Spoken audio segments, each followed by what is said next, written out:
All right, enough mix breakdowns. I just got my camera in, so let's do a studio tour.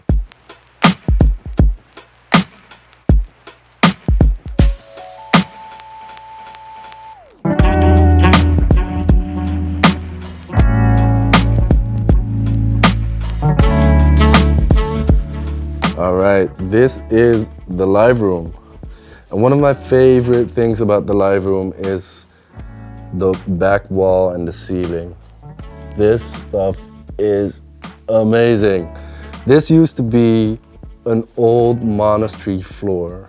So that's all the floor, and they cut it into slats and they made this of it. They made basically a giant diffuser. Just all these slats at a different angle, lowered from the actual ceiling. And there's some bass trapping behind it.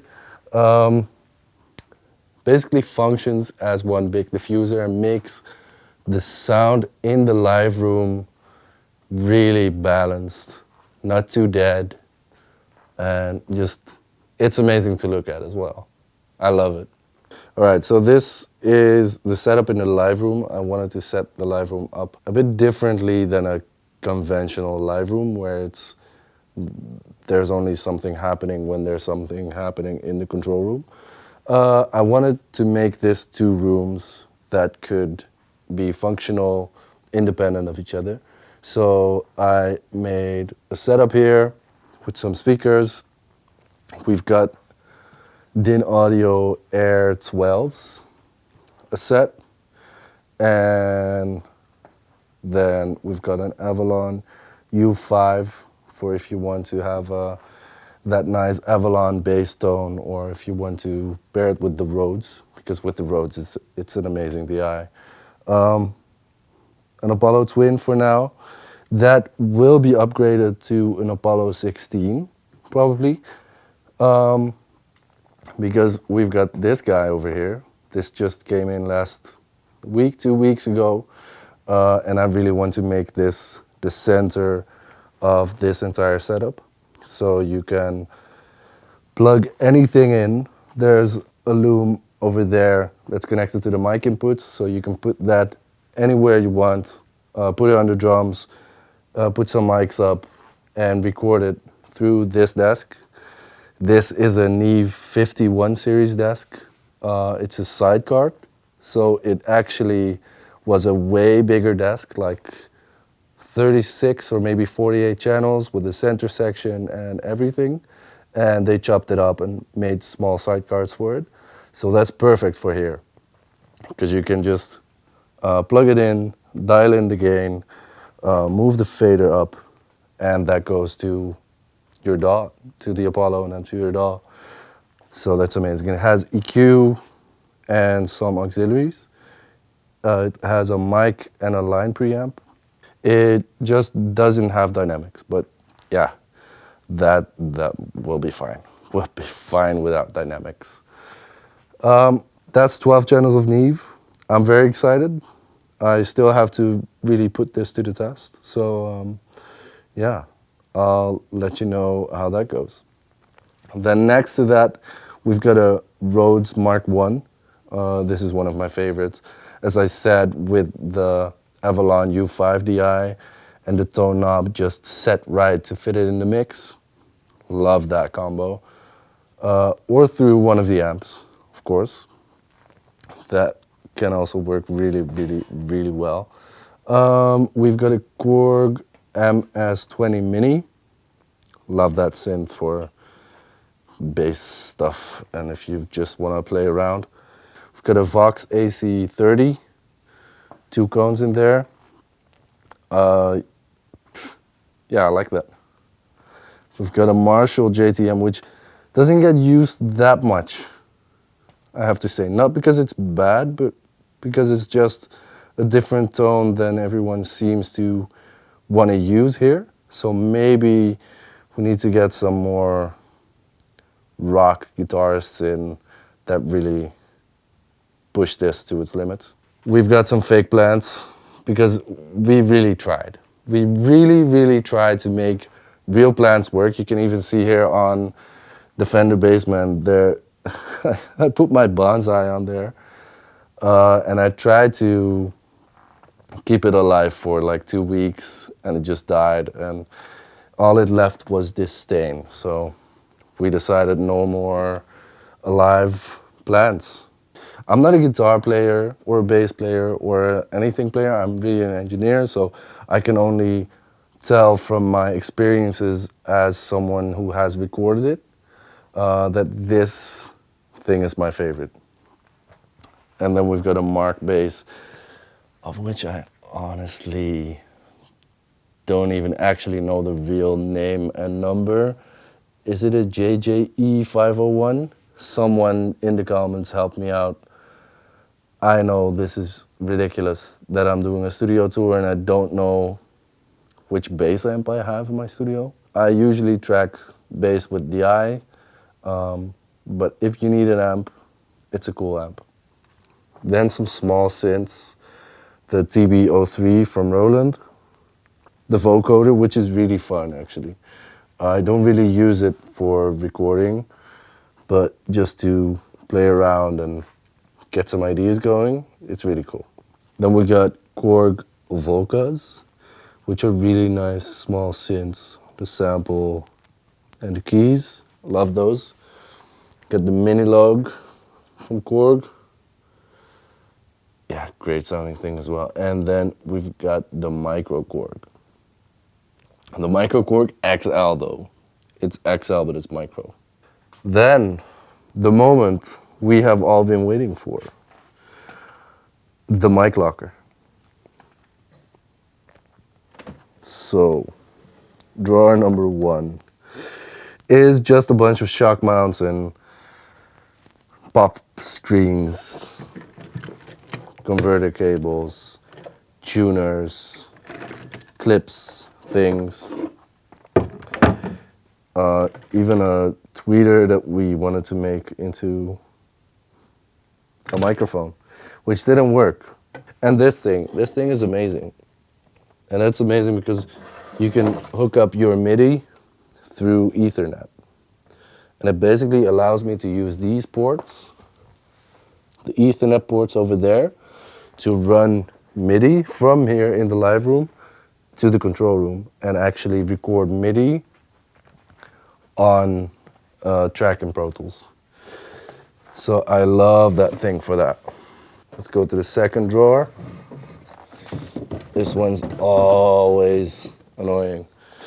All right, SM57s, SM58s, and the Telefunken M81. It's amazing. It's great. Sometimes it works, sometimes it doesn't, and you just need to put up a SM58. But when it works, it really works. Then trying to do this with one hand. That 160. Thinking of getting a second M160 because these are great and they're not even that expensive. They're like a couple $100 and they're just, yeah, I love them. Hi-hats, things that get harsh. The Moth mic, you may have seen this in my microphone comparison video. It's great. I love the Moth mic, and I especially love it because, will it focus? It has my name on it. Yes, I've got a mic with my name on it. Love that. DIs, JDI reamp box.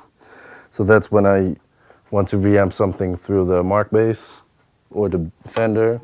Then I use the reamp box. Passive DIs, active DIs, more stereo passive DIs, a Behringer DI for when you have a click track somewhere that needs a DI. It doesn't really have to sound that great.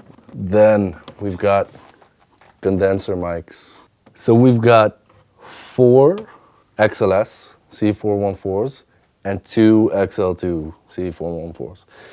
Yeah, I know, we've got a lot of C414s.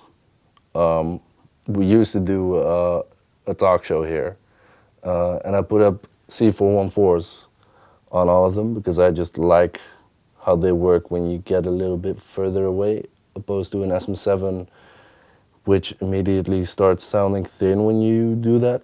And they were just moving around too much. So I needed that condenser to really properly pick that up all the time. So that's why we have 6 414s. I might swap 2 out eventually, 2 of the XLSs, but for now it's fine. We've got a pair of C451s, which are great mics. Vintage KM 84s. This one actually still has the badge on it. I love that one. I love those. Overheads, top snare, hi-hat, whatever, I love it. A U87, it's the AI version, but it's pretty beaten up. It looks vintage. It's not vintage, unfortunately, but it sounds great. Then the last drawer of the mic cabinet. SM7Bs, of course, 2 of them, love them. RE20, love this on snare, kick, sometimes brass stuff. Guitar amps can be really great.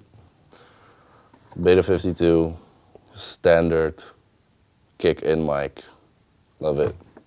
421 for anything, guitar, kicks sometimes, bass, amps. Yeah, I think these, I love these. These are great all-around mics. Then, you didn't think that were all of our mics. Come on, we've got some more amazing ones. This is a Flea 47. It's a U47 replica, and this is my go-to vocal mic. Yeah, I love this thing. And then we've got a U67 reissue. That's the 2020 model. I really like this for when the U47 is a bit too much, because it can be a bit too hyped. If I'm recording vocals, it's one of those. So at a vocal recording session, I will put those up, do a quick shootout, and then figure out which one it's going to be. And then, of course, we've got a vintage 1960s U67. Yeah, it's great to have both of these in here. This is an amazing mic. And one way you can tell that it's vintage is when it says made in Western Germany. And another way you can tell it's vintage, I have to tilt the mic back a bit, but is that the cardioid logo is facing down. And on the new mic, the mic is upside down, so the logo is facing the same way right now. But on the new mic, this is working, it's facing up. So that's facing down. And the new mic is facing up. And then we've got a pair of Coles 4038. These are great ribbon mics. I love these on drum overheads, acoustic guitar, brass, strings, almost anything really. Vocals sometimes. And we've got some more synths. So that's the King Korg and the Korg SV1. Great synths. And that brings us... No. Drums. We didn't get to the drums yet. So this is a Pearl Masterworks kit. I love this kit. This kit sounds insane. Nice golden pearl snare. Zildjian K cymbals. And we actually do have 4 toms, but I just liked putting up 3 toms better. I mean, 2 floor toms and a rack tom is better than 2 rack toms and a floor tom, right?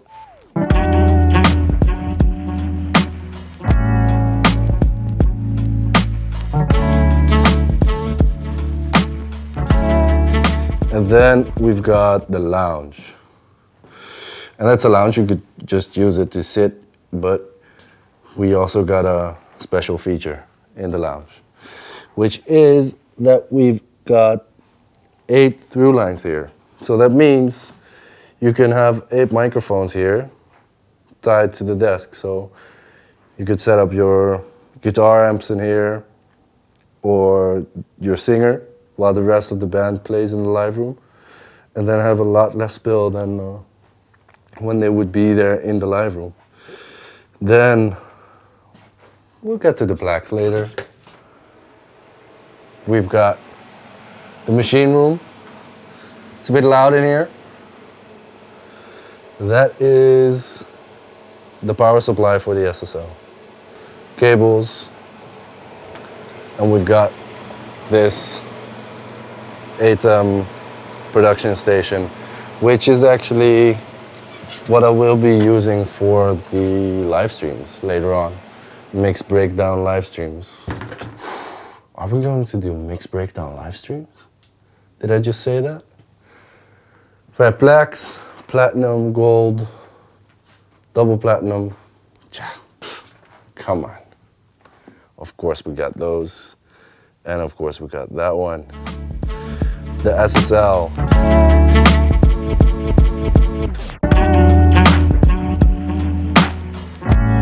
So this is our SSL 4000G/E.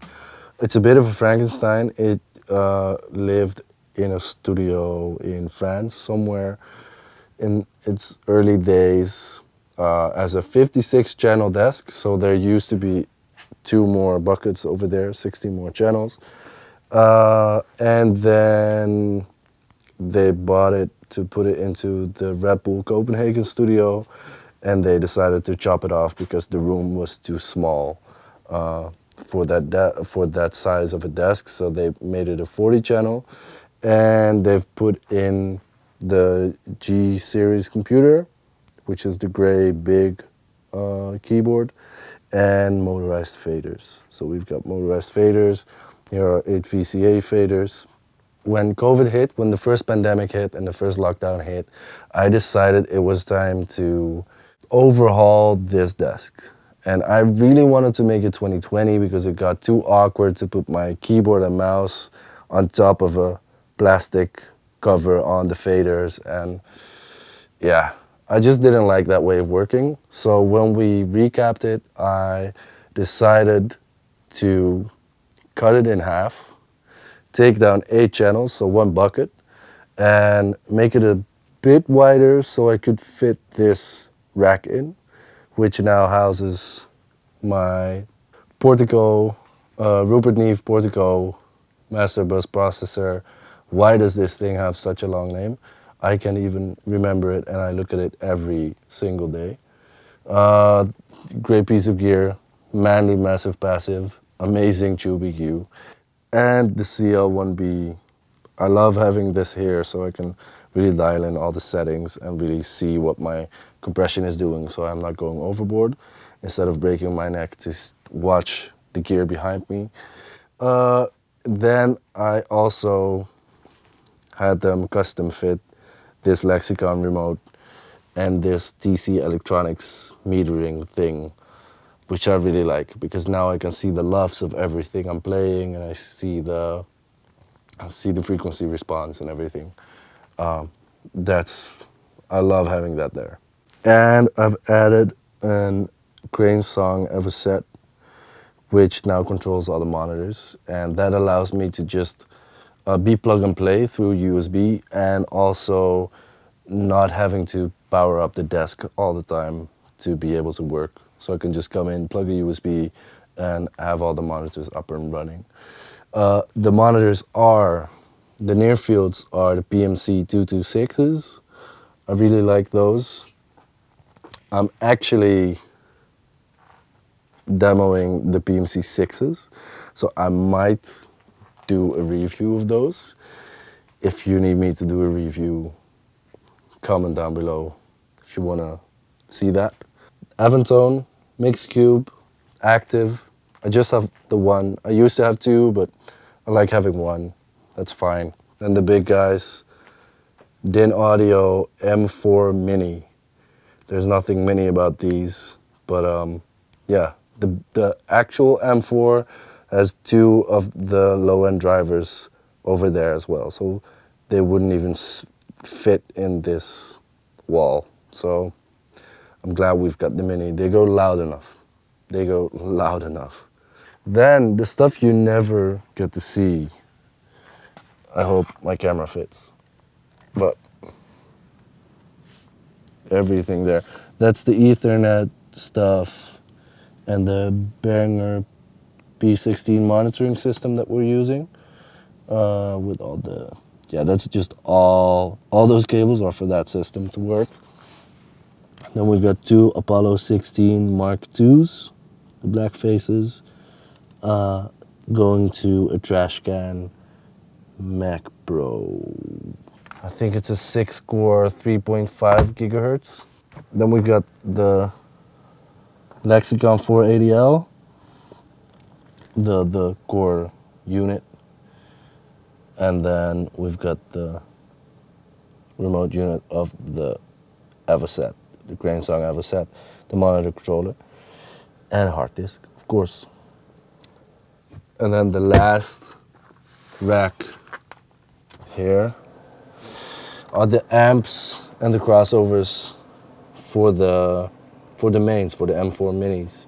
So that is 2,000 watts for the low end, 1,000 watt for the mids, and 1,000 watt for the highs. It's a three-way system. As you can see, it has 4 types of drivers, but we've got the 2,000 on those, the 1,000 on those, and then combined the other 1,000 on those.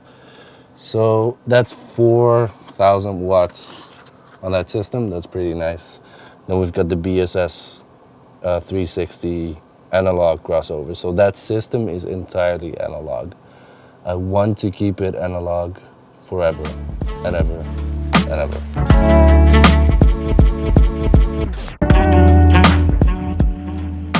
So on top, we've got a Universal Audio 4710D. Great preamp, 4 channels. You can switch them between tube and transistor, which is really nice.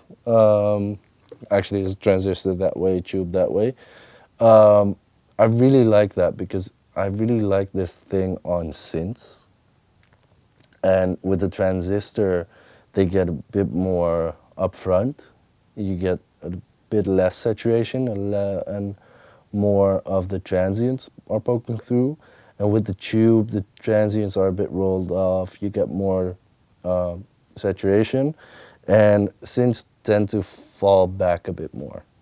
So you can really play with the depth of those synths and anything you're recording.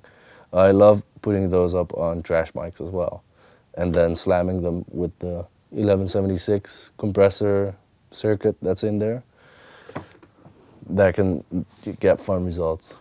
Then we've got an LA610, which is a 610 preamp, tube preamp as well, with an opto compressor, a bit LA2A type, but not exactly an LA2A, but that style of compression. I use those on vocals if I need that tube type sound. Then we've got a Dizengoff D4, which is another tube preamp, and it's a bit of a distortion thing, actually. It is really cool when you crank it and just drive it all the way up. So this knob should definitely live here and just be on 60 decibels of gain, which is not even that much, but this guy cranks it up and distorts in a really cool way. And then my magic pieces. 2 Neve 1073s. I love these guys. Every vocal I do, every kick, every snare, every bass, everything goes through these guys. I have 2 of myself at home. I might put them here so I can have 4 1073s again. But I'm just waiting on that for now.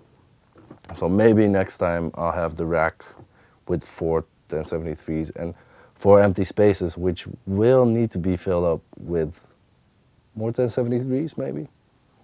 We'll see. Then I've got an RME ADI-2-Pro FS, which is really nice They're great converters. They're really mastering great converters.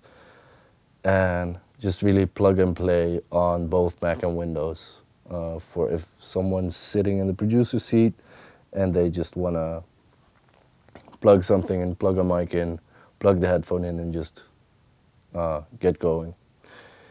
Then we've got a launch box here with Great River MP500 NV, which are basically Neve 1073 clones, and they are really great. These, if you are looking for great mic preamps in a 500 series slot or even the rack version, go for these. Yeah, they're not even $1,000, and they are really great preamps. I've used them for years and years and years, even before I had the actual 1073s, and they're amazing. Next to that, I've got the API 512Cs, really great for transient stuff, kicks, toms. Love using it on that type of stuff. Then we've got the compressor rack. We've got on top, we've got an Uri 1178 vintage piece.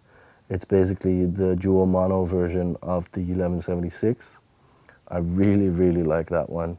And then beneath that we have a pair of distressors, Swiss Army knives of compression they're called. And yeah, you can do a lot with them. You can crank it, nuke it, distort it, everything. I love it. Then we've got another 500 series rack which screams for more modules. So if you know any cool modules, post them down below in the comments and I will check them out and try them and maybe even make some videos of those modules. Now this Voice of God by Little Labs is on its own in this rack. The Voice of God is a really great piece. It is a filter which has a bump on the filter, just above the filter frequency. So if I filter on 50 Hertz, everything below 50 Hertz is filtered out, and there's a bump just above 50 Hertz. You get a bit more emphasis on that, which is great for kicks, and sometimes even beefing up some vocals. EQP WAs, the bottom one is not working, unfortunately. I'm working on getting that fixed, because they are great tool shaping things. Just in recording, it's cool to have those to EQ and shape some tones. Then we've got some more reverbs, the TC Electronics M3000 and the M1 just as extra. I do most of my stuff, my reverb stuff in the box, and then I use the Lexicon for ADL. But if I need something in a live session or during tracking or for whatever reason, it's cool that these things are here. And then a bunch of other stuff. I used to have all the synths here in the control room, and then it was really nice to have this mixer, to have that send it out to the SSL. And now it's just for the Bluetooth. So the Bluetooth goes to Bluetooth, and then we send it off to the speakers. And then we've got the PreSonus HP60, great headphone amp, love using that, and a wireless Sennheiser system for if someone wants to perform with a wireless set. And all this rack gear is housed in what we call the producer desk, which is, again, made of the old monastery floor. So that comes back in almost every single piece. And yeah, I love that. Another fun thing to show you is all the cables that are coming out of the SSL, because there are a lot of cables coming out of the SSL and they have to go somewhere. So there's a path underneath the floor over there to go to that cabinet, and there's a path underneath the floor to go to the racks, and underneath this platform that goes to the Liveroom over there. So all the power cabling goes there, all the cables between the SSL and the power supply are going there, and here's all the audio. And the absolute best feature about this studio is this guy, Mr. Studio Dog Juno. And did you know he can also mix? Mix? Yeah. He actually does all my mixes. Don't tell anyone. The diffuser on the back is another amazing design piece. There is 32 compartments, and every compartment has a small mini diffuser inside of it. And you see, this is, again, the wooden floor from the monastery. It comes back in every single piece in the studio. So you can see all those lines on the wall, and that's because they're all separate panels. So you can actually take out the panels separately and then refabric them, or when the fabric has a tear in it, or you spilled some coffee or whatever, you can touch it, get a new fabric, a new color maybe, and you can actually make the studio bright orange if you want to. I wouldn't want to, but you could. Then we've got the glass panel over there, and we had to make it acoustically symmetrical. So this panel is actually wood. So it reflects in the same way that side does, so you don't have different reflections from the left side or the right side. Oh, and I almost forgot about my favorite piece, favorite feature of the studio. We've got the glass goes into the floor, so we have a seamless, thresholdless view into the live room. People bump their heads into this glass because they don't know that it's glass. They think they can just walk through. It's 4 glass panels, and that really helps isolating the control room from the live room. And look at how beautiful this is, man. Look at this. Thanks for watching. I hope you like this. Please comment, like, subscribe, all the YouTube stuff. And I would love to know what your favorite piece of gear in this studio is, or what your favorite feature is about the studio maybe. So please comment that down below, and I'll see you on the next one.